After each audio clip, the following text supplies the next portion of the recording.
Marc Brody joins us now for more on the good news. The giant pandas are making their way back to the Washington, D.C. Zoo. He is the president of Panda Mountain and the U.S. China Environmental Fund. Marc, thanks so much for joining us. I've got to tell you, this story put a smile on everyone's face in the newsroom today. Who doesn't love a panda, right? Absolutely. There was a lot of tears, I remember, when the family of pandas on loan to the U.S. were sent back to China last November. Now a new pair is due to arrive later this year for 10 years. For you personally, how significant is this panda diplomacy? Well, rather than talk about something for me, I think it really is important for everyone, for both bilateral relations, for the promotion of biodiversity conservation.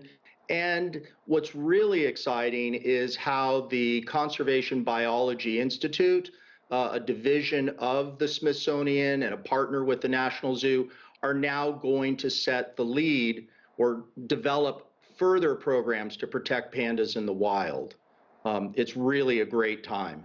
And you touched on this. The Panda Exchange Program isn't just about diplomacy and goodwill. It's the world's longest running conservation program for a single species, more than half a century.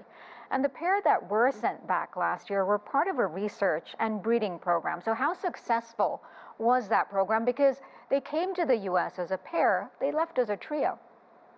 Well, that's one example. I think just a moment ago in your program, together, the National Zoo and the San Diego Zoo joined with their Chinese colleagues. And in fact, as the person interviewed said, they did crack the code. Collectively, U.S. and Chinese scientists have been remarkably successful in breeding captive pandas. And so I think this type of collaboration, panda diplomacy, leading the way to show what can be done for biodiversity conservation is outstanding. But I think this new 10-year loan program kind of marks a departure. We're now seeing a broader initiative of looking at wild pandas and the ways to protect them. And sir, we only have, I believe, about 4 pandas in the U.S. right now, all at the Atlanta Zoo on loan again from China. How many giant pandas are there globally, and just how vital are these conservation efforts for them? Well, thank you.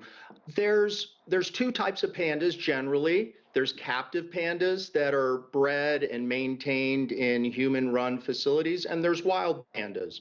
So we certainly can do the math and count the pandas in captivity, and we now have well over 400 pandas in captivity.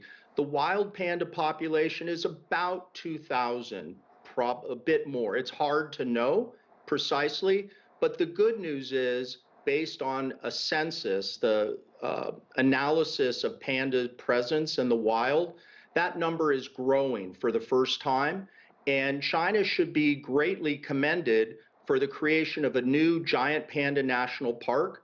For the first time, panda habitat throughout all of China is under one national coordinated management system. And I, again, want to thank the Conservation Biology Institute.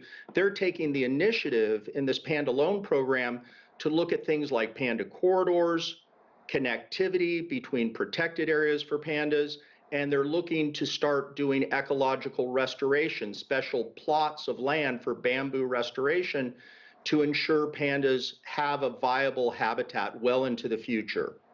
Well, it is great news that there are more pandas. We'll have to leave it there. Marc Brody, thank you very much for your time. Thank you.